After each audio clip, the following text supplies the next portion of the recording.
Friends and family, brothers and sisters, how are you guys? Shalom to my homies. Much love to everybody out there. Hope you guys are doing super well this week.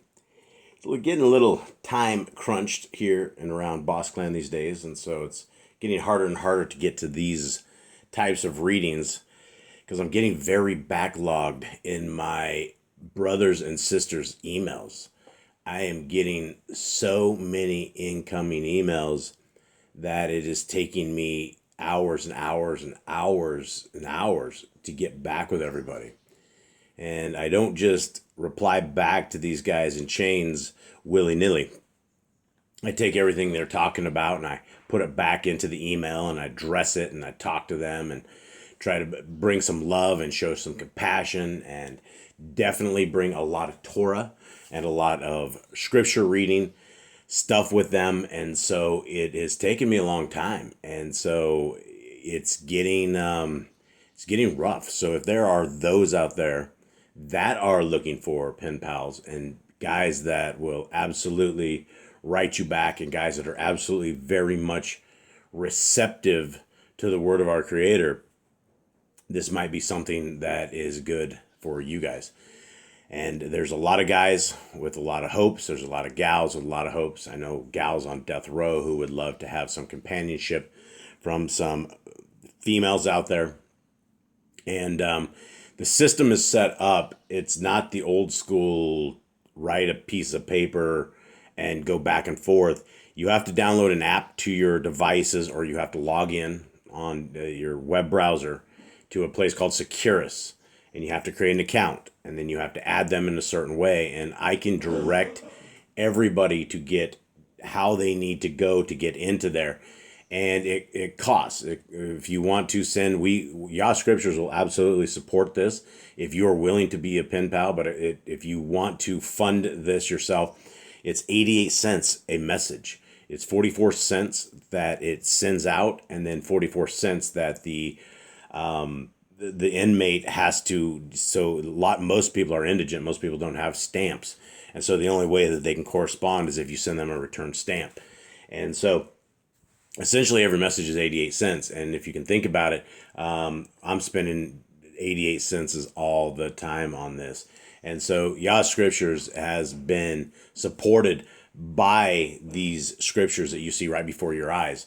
The reason that we are able to reach out to these guys, and as I was mentioning, Nicole, this is not exactly easy fishing, but it is profitable fishing for the kingdom, because the ones that are willing to come into the light of our Creator are those who could be saved. Right, those guys, if they are able to find repentance and they're able to find the Torah and they're able to find the way forward. There's been so many different people in scriptures that have turned from their evil ways and have come out as okay. And so, guys, if anybody out there is looking to help Yah Scriptures, the easiest way to do it is by ordering the scriptures. For every scriptures that we're able to be sold, we can get one full scriptures into our brothers and sisters in chains. And that in of itself is amazing. There's also places in there if you guys want to donate. I'm literally buying, it costs $21 for 50 stamps in the Texas Department of Criminal Justice. And Arizona is much cheaper. A lot of these other prisons are much cheaper. I don't know why Texas is so expensive, but everybody that donates goes into this that allows us to fish for men and allows us to really, really make a difference in a really horrible place. The insides of these prisons are danky and dirty, mouse ridden. It's a very bad place that these guys are in. And so there's a breath of fresh air when we're able to give people the truth of the Torah. And as these guys are able to breathe this air in, you can see these hardened gangster killers that are humbling themselves, that are falling on their knees, that are praying, that are constantly and seeking the Torah. And so it has been something that has been an amazing process, has been an amazing run. We just released another audio, video on Behind the Bars, which I think is listed in the description of this main channel if you're on Yahoo and the Torah. But Behind the Bars is basically everybody that I can talk to that we've been ministering to. I've asked them for their life story. I asked them how they ended up where they are, what's happening. And because of the love that I've been able to send and receive, these guys are like, every single one of them like, yeah, what do you want? What do you need? What do you need, boss man?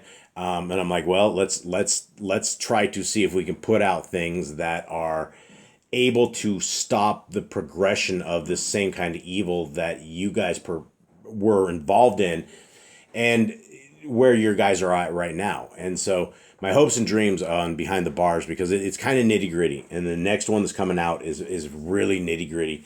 The brother's coming out from the Texas Department of Criminal Justice. Again, his name is Ruben, and it's hardcore stories. He's going to tell you things about him essentially killing people and enjoying it back in his days. And this guy is now a full-on Torah keeper, full-on. You will see the change. But to get the stories out on Behind the Bars, I have to put the nitty-gritty out there to get to where these guys are right now. A lot of them, not all of them, but a lot of them are seeking our Creator, seeking His ways, seeking His laws, and very much involved in the message that I'm sending them weekly.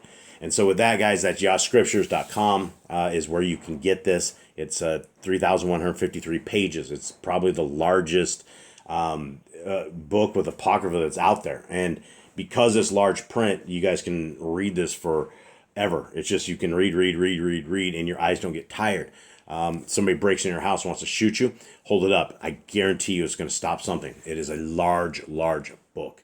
So, guys, with that, let us get into the reading of today. And we are reading out of the book of the Nazarene. And what you're looking at right here is you're looking at the Yah Scriptures Google app. It's very, very, very popular. So many downloads. So many people love this thing. It doesn't take any kind of internet. It doesn't take anything at all. It's the entire Apocrypha. It's the big blue book, portable version, right?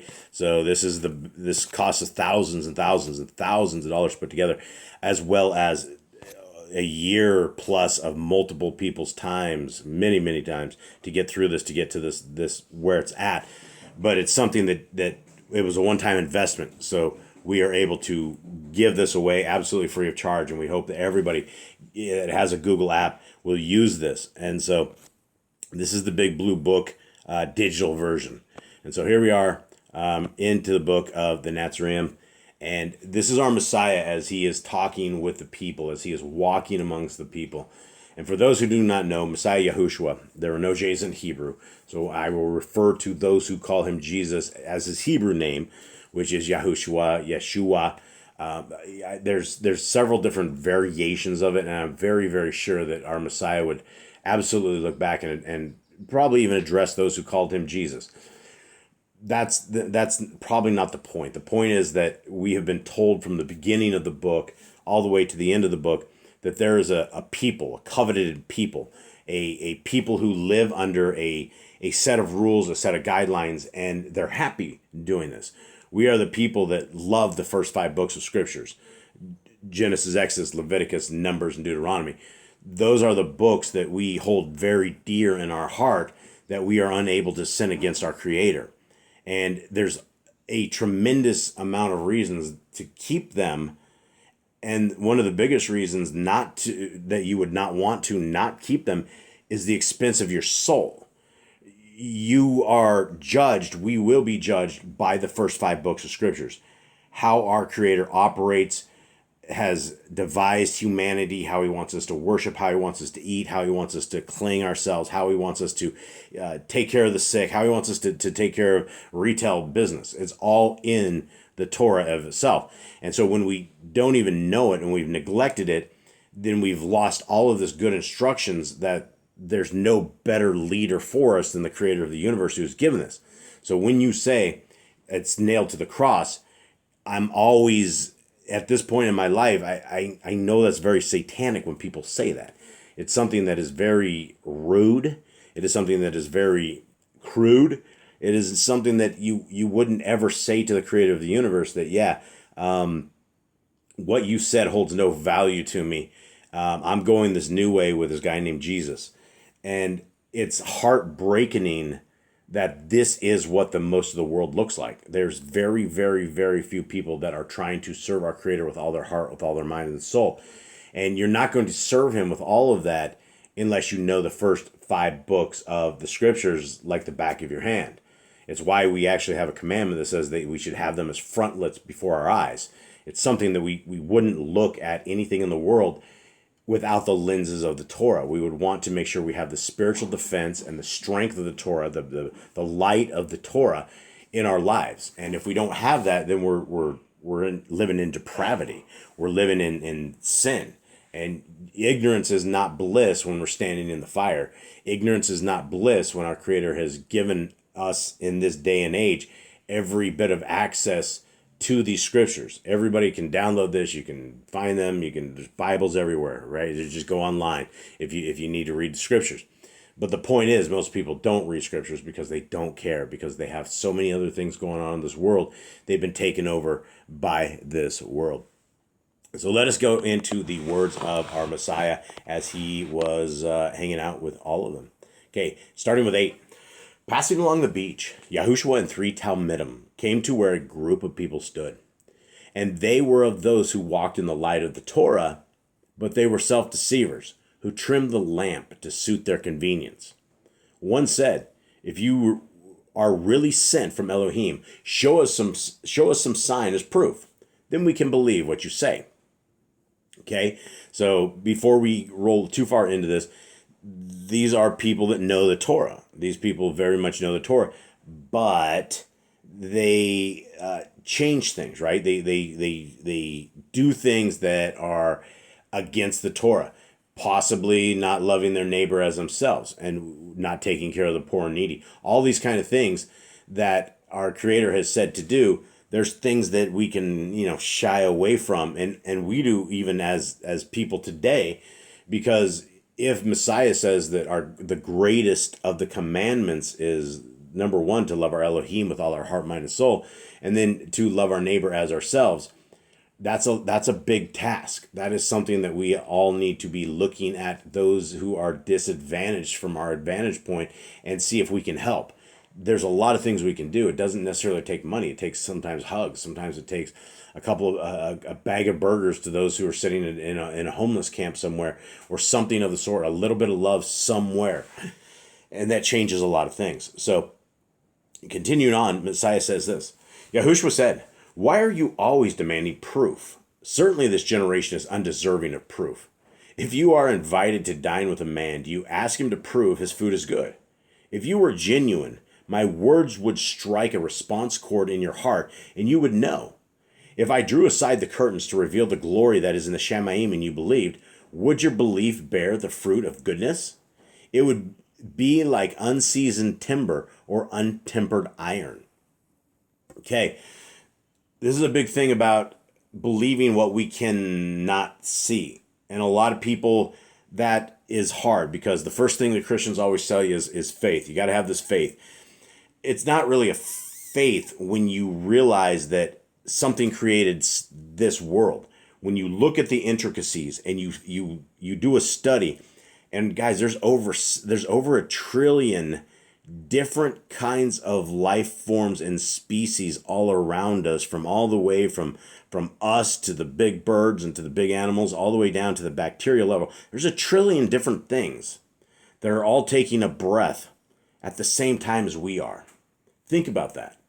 Think about the glory of the Creator of the universe being able to design all of this stuff in such a system. Imagine this. We have a silverback gorilla that can lift 1,800 pounds. It can flip a car right on the side. Imagine if this thing was a carnivore instead of a herbivore. Imagine if he was actually aggressive, having to kill things. You would be on the lookout for this thing that can own you. This thing can stand over 6 feet tall, and it would be looking for meat. Our Creator didn't build something like that, something that we have to run for our lives, because the gorillas would be pretty hard to kill. So these are bigger things, especially back in the days when we had the firepower we did. So it would be a mad system.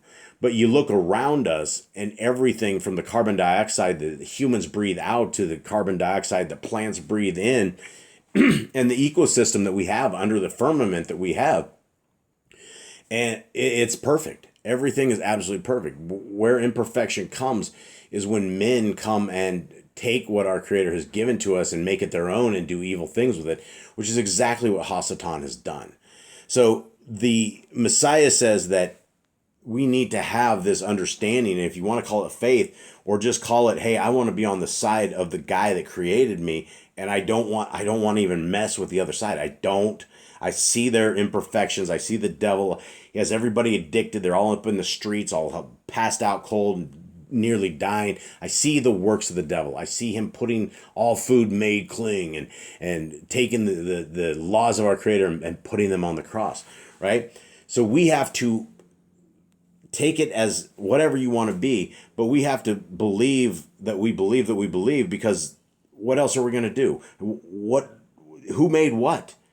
There's no other explanation of what built us, what took care of us. So if that is the best logical explanation of this, I'm good with it. I want to be on the side of it. And not only don't have to take a guess, but we were given the first 5 books of scriptures to give us an understanding of creation. And in fact, that's what the power of Yah Scriptures is. We have the Apocrypha.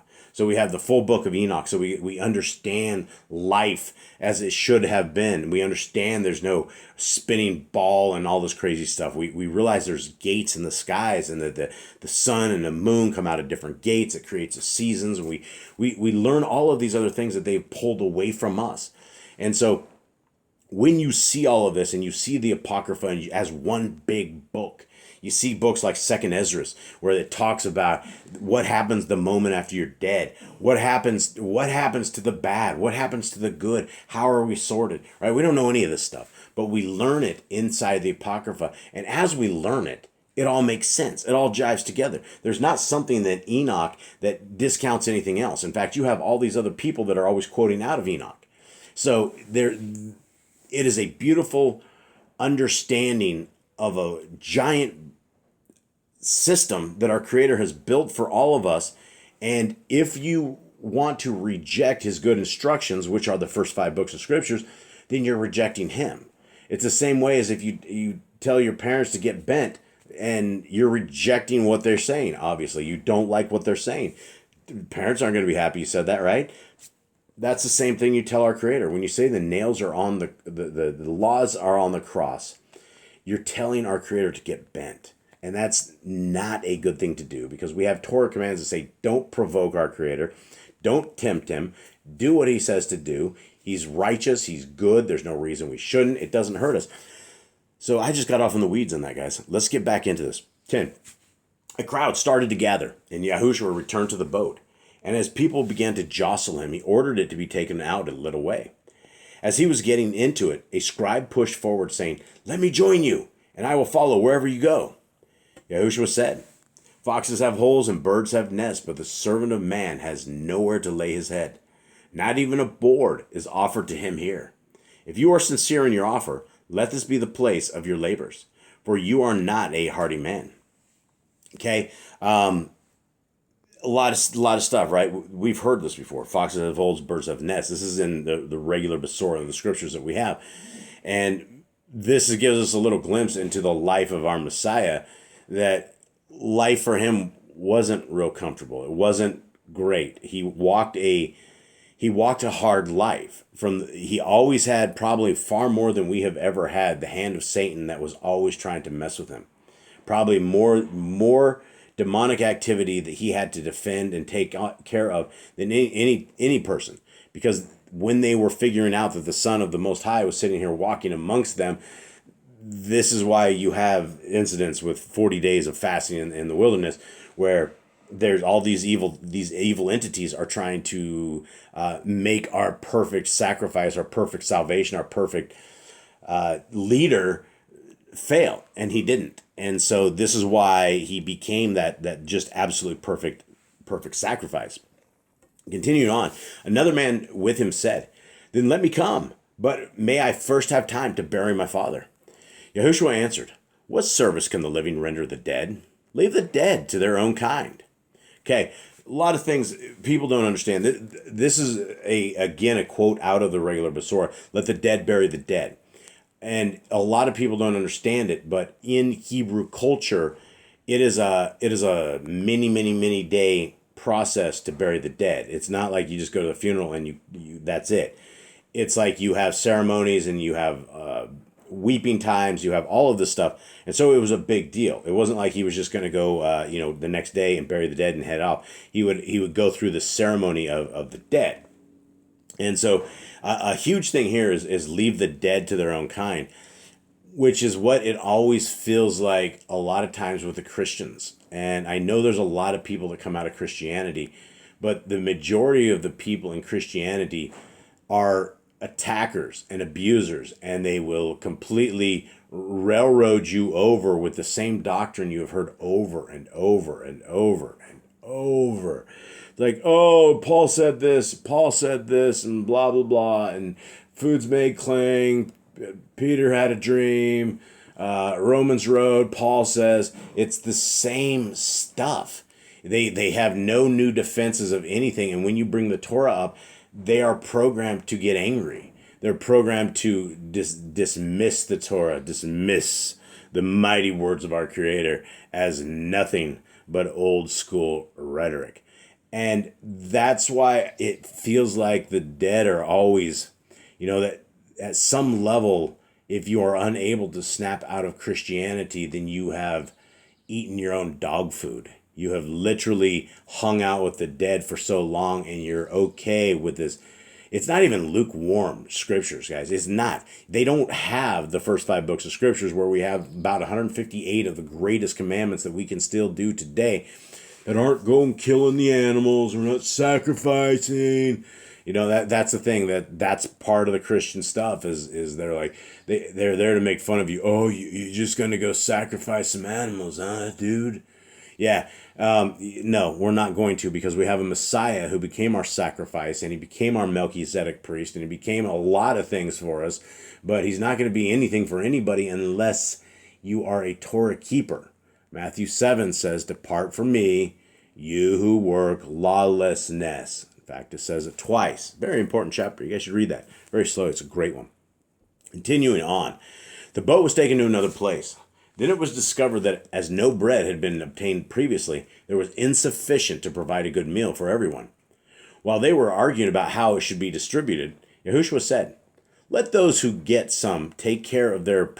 Let me try that again. "Let those who get some take care of their peace does not contain the leaven of the Perishim or of Herodes." I don't know why that's so hard to read. Yahushua, seeking they looked blankly at him, said, "Do you not understand? When wholesome, even a morsel of bread will nourish. But if it contains bad leaven to turn it sour, it will be bitter in the mouth and nourish no one. 11 out of the 12 among the Perishim are good, but it is the bad who contaminate the whole and leave a bitter taste in the mouth." What does Messiah mean by this? Well, we've heard this before, right? We've heard the stories of how little leaven will corrupt, bad leaven will corrupt the entire batch. And we live in my wife has always made her own bread, her own rolls, her own everything from scratch. And so I understand a little bit about leaven. And there's a ton about leavening and leaven agents, especially in sourdough.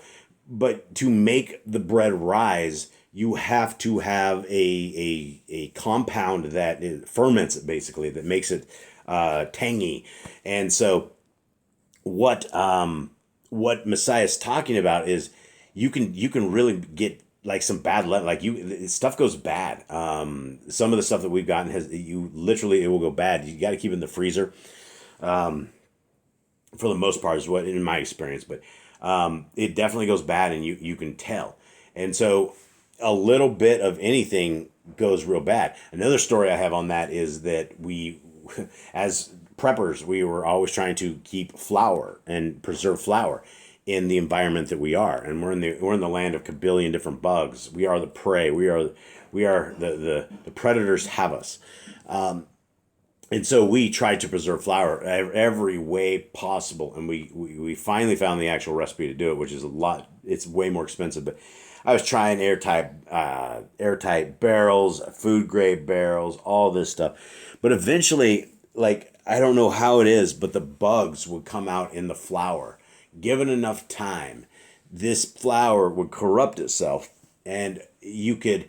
It didn't take very much to completely make the bread taste like death. And we went through this stage where we were trying to preserve it. Back in 2020, we were struggling very, very badly. And so we were kind of eating some of this bad flour, trying to get rid of some of the stuff that was like real, real bad, and then trying to do it. And finally, we were like, it's just is not worth it. We're like breathing out dead bugs or something is what it felt like to me. Probably worse than that. And so we got rid of it all. But at one point, something had happened, and Nicole like found like another bag, and she'd like gotten some of the bad stuff in there, and I'm breathing death again. I think there's something going on with this bread, and it just does not take a very much. It takes a spoonful or two of corrupted flour to corrupt the entire batch as well. So, what does this mean? What do we take away from this? That we don't. Number one, we shouldn't be involved in hanging around people that are corrupted. If we have 10 or 11 people that are good and one person is to do this that's just corrupting everybody, we should not be around that dude, right? We should try to keep ourselves as Kodesh as possible. And so, I think probably I have already 26 minutes, guys. So essentially what we need to do is we need to keep whatever company we keep. We need to be clean about it. We need to make sure that things are Kodesh to the best of our abilities of making that such a thing. And to be those people that make sure that we're not that dirty leaven. Make sure that we're not the ones that are corrupting the batch. Making sure that what we're saying isn't unkodesh. And earlier in this book, it was talking about the guy at the wedding feast that made a lewd joke or made a lewd comment to those around him. And he was drugged out of the wedding feast after he'd been invited in this and was basically told to be put with his own filth, the kind just like he deserves, right? Eating your own dog food. And so if we are squeaky clean to the very best of our abilities, that's what we're looking for. But you don't even know what squeaky clean is unless you read the scriptures. And I keep telling people, read the first 5 books at least 5 times slowly as a love letter from our Creator to you, and go through that and then jump into Joshua, Judges, Ruth, all the rest of them, right? Don't just jump into the words of Paul. It's like literally taking a book and reading it 7/8 of the way through, and you have no idea who the characters are. You have no idea what is going on. For what you know, everything these people at this point in the book are saying could be true.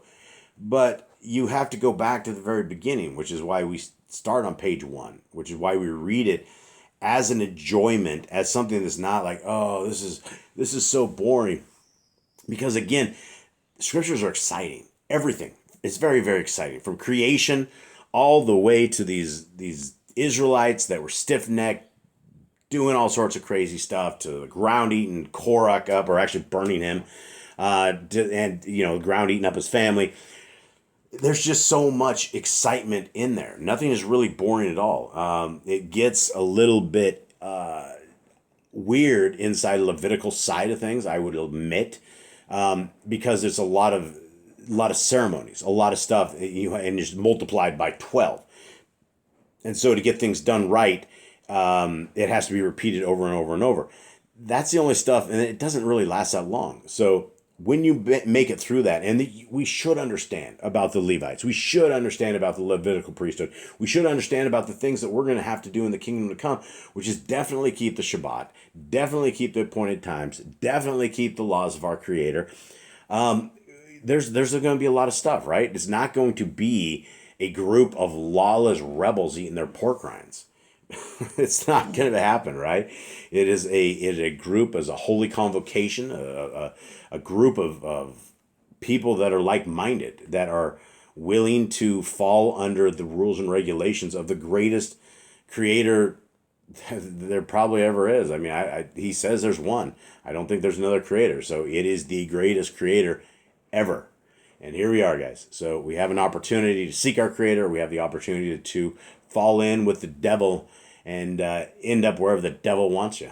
And so he definitely wants your soul away from our creator and as few a people possible to hang with him in his pits of hell, where they're all probably slamming dope and doing evil stuff all 24/7. That's just probably hell. It's just probably what it is. Some horrible crack house, needles on the floor, terrible, terrible end, place you don't want to be.